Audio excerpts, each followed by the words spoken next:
Assalamualaikum warahmatullahi wabarakatuh. Alhamdulillah, wassalatu wassalamu ala rasulillah wa ala alihi wa ashabihi wa man ulama ba'du. Kaum muslimin, anggota grup Dirasat Islamiyah yang semoga senantiasa dirahmati Allah subhanahu wa ta'ala.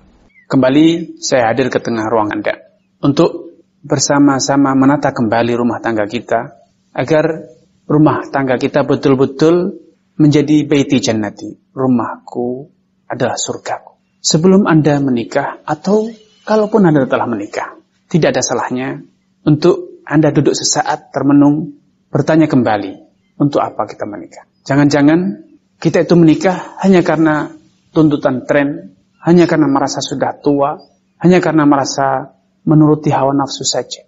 Atau mungkin karena didesak-desak oleh orang tua, agar kita segera menikah dan menghadirkan cucu untuk orang tua kita. Rasulullah sallallahu alaihi wasallam bersabda, "Tsalatsun haqqun 'ala Allah aunuhum." Ada 3 golongan manusia yang pasti Allah akan menolong mereka. Satu dari ketiga golongan tersebut adalah an-nakihu yuridul afaf. Orang yang menikah karena dia merasa sadar terancam bahwa dia dalam bahaya, bisa jadi terjerumus dalam dosa maksiat atau perzinaan. Agar dia selamat dari perzinaan, punya benteng yang membentengi dia dari perbuatan nista, maka dia menikah. Karena niat dia adalah luhur. Allah berjanji, Allah pasti tolong mereka. Seperti apa pertolongan Allah? Mungkin Anda akan bertanya, seperti apa wujud konkretnya Allah itu akan menolong saya? Allah gambarkan dalam Al-Quran, iyakunu fuqara yughnihumullahu min fadlih. Kalau mereka, anak-anak muda yang menikah itu, di saat mereka menikah, yakunu fuqara, mereka dalam kondisi miskin, dalam kondisi kekurangan, yughnihumullahu min fadlih, Allah akan berikan kecukupan mereka dari kemurahannya. Allah akan mudahkan, Allah akan bukakan pintu kecukupan untuk mereka. Dan secara de facto, bukti telah banyak. Orang-orang yang semula ketika mereka bujang, alih-alih mereka mendapatkan kecukupan, mereka selalu merasa kekurangan. Tetapi subhanallah, setelah mereka menikah, Allah berikan kemudahan, Allah lancarkan rezekinya. Banyak anak-anak muda yang berkata, untuk biaya hidup sendiri saja susah, bagaimana harus menafkahi istri. Inilah sebuah slogan, inilah sebuah ucapan yang tidak tepat, tidak mencerminkan akan iman. Apakah Anda menjamin rezeki istri Anda? Apakah rezeki Anda itu diambil direnggut oleh istri Anda? Tidak. Istri Anda Allah ciptakan, terlahir ke dunia ini dengan membawa jatah rezekinya. Anda pun terlahir ke dunia dengan membawa jatah rezeki. Tidak saling mengambil, tidak saling mengurangi. Namun ketika Anda menyatukan tekad dengan seorang wanita, menyatukan tekad dengan seorang pria untuk menjalin satu ikatan suci, yaitu pernikahan, sucinya niat Anda yang menikah dalam rangka membentengi diri dari perbuatan maksiat, diapresiasi Allah Subhanahu wa taala dengan sebuah janji, iyakunu fuqara. Kalau mereka miskin, akan Allah berikan kecukupan kepada mereka. Karenanya, pada kesempatan ini saya mengajak Anda untuk kembali memetakan, menjawab pertanyaan yang sangat prinsipal, sangat mendasar dalam kehidupan rumah tangga setiap muslim. Untuk apa kita menikah? Para ahli fikih, para ulama telah menjelaskan bahwa pernikahan itu memiliki visi tujuan yang sangat mulia dan banyak, bukan hanya satu. Yang terbesar adalah menjalankan perintah Allah, menjalankan syariat Allah, menjalankan kepatuhan kepada Allah. Karena Allah menciptakan dunia ini bukan untuk dipandangi, bukan untuk kemudian disia-siakan. Dunia ini Allah percayakan kepada Anda. Allah ciptakan semua yang ada di dunia ini. Untuk apa? Untuk Anda makmurkan, untuk Anda nikmati, untuk Anda manfaatkan. Agar apa? Agar Anda bisa menjalankan perintah, menegakkan ibadah kepada Allah. Agar Anda memiliki anak keturunan yang mereka semua nanti akan menegakkan ketaatan kepada Allah, memakmurkan, mengisi dunia ini dengan apa? Dengan ibadah kepada Allah Subhanahu wa taala. Allah yang memerintahkan Anda menikah. Fankihu ma taba lakum minan nisa' matna wa thulatha wa rubah. Nikahilah oleh kalian wanita-wanita yang kalian suka, yang kalian senangi, 2, 3 atau 4, atau kalau kalian tidak mampu, fa in khiftum alla ta'dilu, kalau kalian khawatir tidak mampu berbuat adil, maka fawahidatan, maka nikahilah satu orang wanita. Rasulullah sallallahu alaihi wasallam suatu hari tersentak dengan sikap sebagian sahabat yang salah persepsi tentang ibadah. Mereka mengira bahwa ibadah itu kontraproduktif, bertentangan dengan pernikahan. Kenapa? Pernikahan itu adalah melampiaskan nafsu, berfoya-foya, bersenang-senang. Sedangkan ibadah itu konsentrasi, bermunajat kepada Allah. Subhanallah. Sehingga mereka apa yang mereka lakukan? Mereka berikrar untuk tidak menikah. Karena mereka menganggap dengan menikah itu menjadikan kita jauh dari ibadah. Padahal faktanya tidak demikian. Justru dengan menikah kita semakin dekat dengan ibadah. Karena ibadah itu bukan hanya sholat, bukan hanya puasa. Tetapi menikah pun itu adalah bentuk dari ibadah. Rasulullah SAW bersabda, wa fi bud'i ahadikum sadaqah. Dan ketika kalian melampiaskan nafsu biraih dengan menggauli istrimu, maka kamu akan mendapatkan pahala sedekah. Para sahabat heran dan bertanya, ya Rasulullah, ayat ahaduna syahwatah wa yakunu lahu fiha ajr? Ya Rasulullah, apakah kita melampiaskan syahwat nafsu kita, kemudian kita mendapatkan pahala? Ini satu yang menakjubkan, satu yang aneh. Nabi memberikan satu gambar. Ara'aita law wada'aha fi haram akan alaihi wizr. Allah menciptakan kalian sebagai manusia yang normal. Lelaki ataupun wanita diciptakan dalam kondisi punya nafsu. Coba pikirkan. Kalau dia lampiaskan nafsunya di tempat atau dengan cara yang haram, bukankah dia dapat dosa? Fakadzalika law wada'aha fil halal. Demikian pula kalau dia melampiaskan nafsu itu dengan cara yang halal.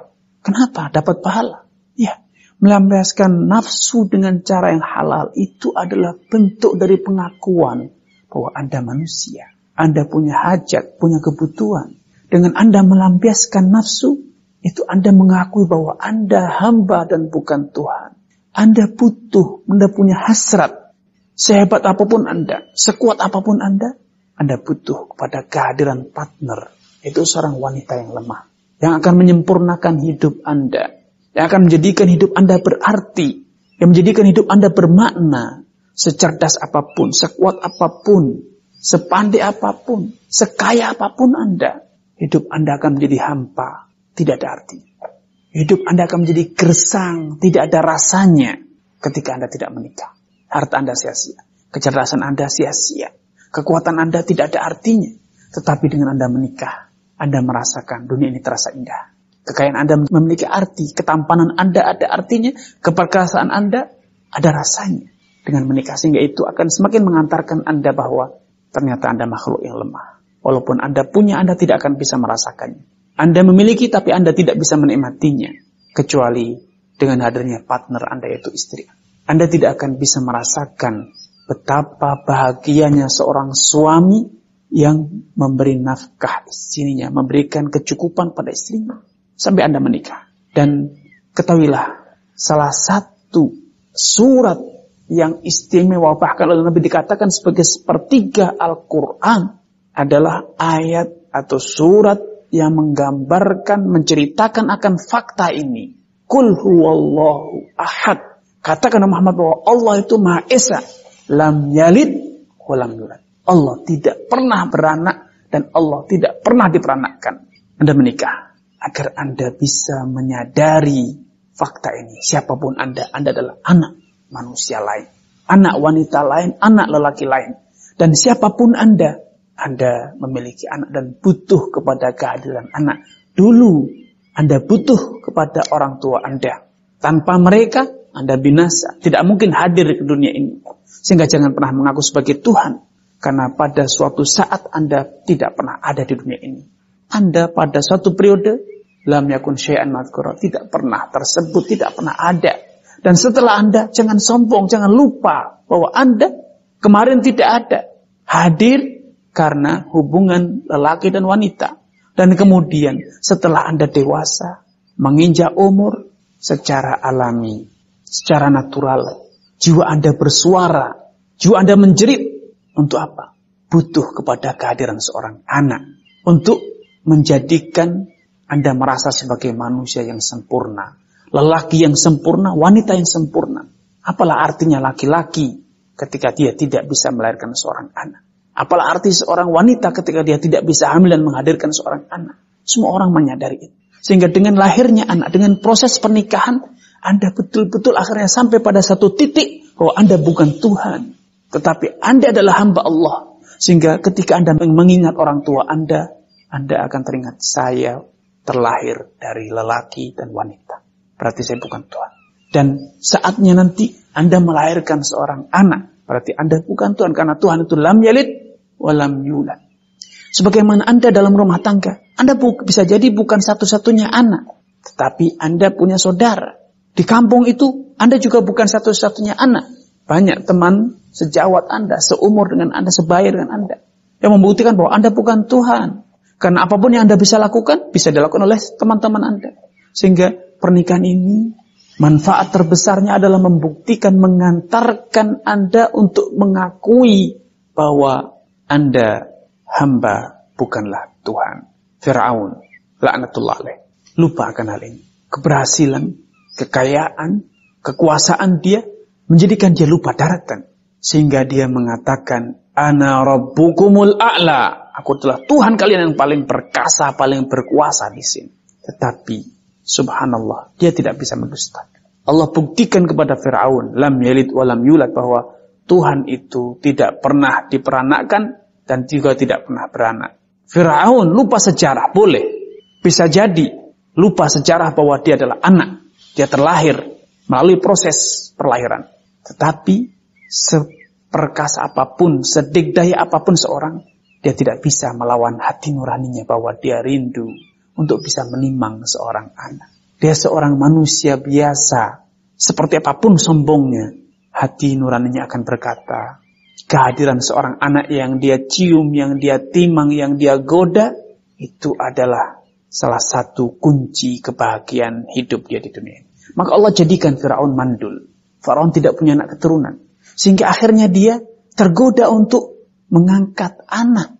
Maka dia ambil Nabi Musa alaihissalam yang oleh orang tuanya telah diletakkan dalam sebuah peti dan kemudian dihanyutkan ke sungai Nil.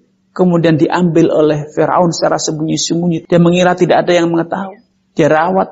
Dia ingin melampiaskan sebagian dari nalurinya sebagai manusia biasa.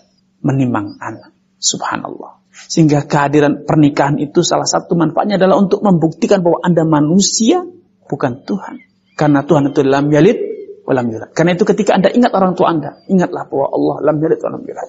Ketika Anda ingat kepada anak Anda, katakan bahwa Allah itu tidak pernah lahir dan tidak melahirkan. Ketika Anda rindu kepada istri Anda, naluri sebagai seorang laki-laki, atau naluri sebagai seorang wanita ingin disayangi, ingin dilindungi, Anda rindu kepada pasangan Anda, maka itu adalah satu petir yang menyambar nalar Anda agar Anda sadar bahwa Anda bukanlah Tuhan. Yang namanya Tuhan itu walam yakul lahu kufuwan ahad. Allah tidak punya partner. Allah tidak punya pesaing. Allah tidak punya pasangan.